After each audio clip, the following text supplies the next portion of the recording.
Hello, Charlene here, and this is my discussion video for week 7. For this week, I've chosen option 2.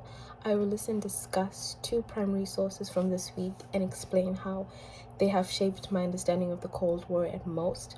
The 2 sources I picked are from chapter 25 of American Yop, the first 2 documents, which are George Kennan's article and the N5668.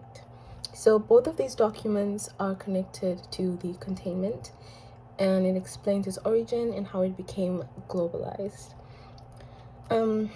George Kennan writes that communism had to be maintained, and he argues that for capitalism to remain a strong practice, the spread of communism had to be controlled, hence why the Soviet Union could not be trusted.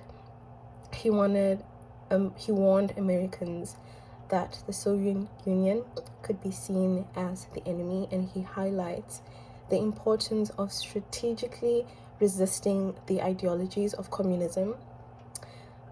George Kennan's document made me realize that the Cold War was more of a war about attempting to strengthen capitalist countries and weaken countries that practice communist ideologies. I think it goes hand to hand with the domino theory that the US believed in, whereas if one country became communist, then it would lead to other countries following the same path, and they did not want that because they wanted to control the spread of communism. My second primary source is the document that covers the MSC 68. I chose this document because it showed how the practice of containing the spread of communism introduced military intervention and on a global scale.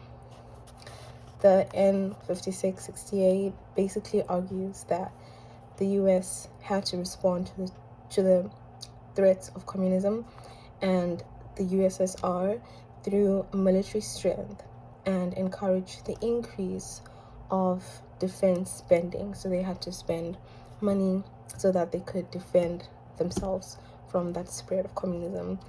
The American Yop states that the argument was used to justify the US involvement in places where communism appeared.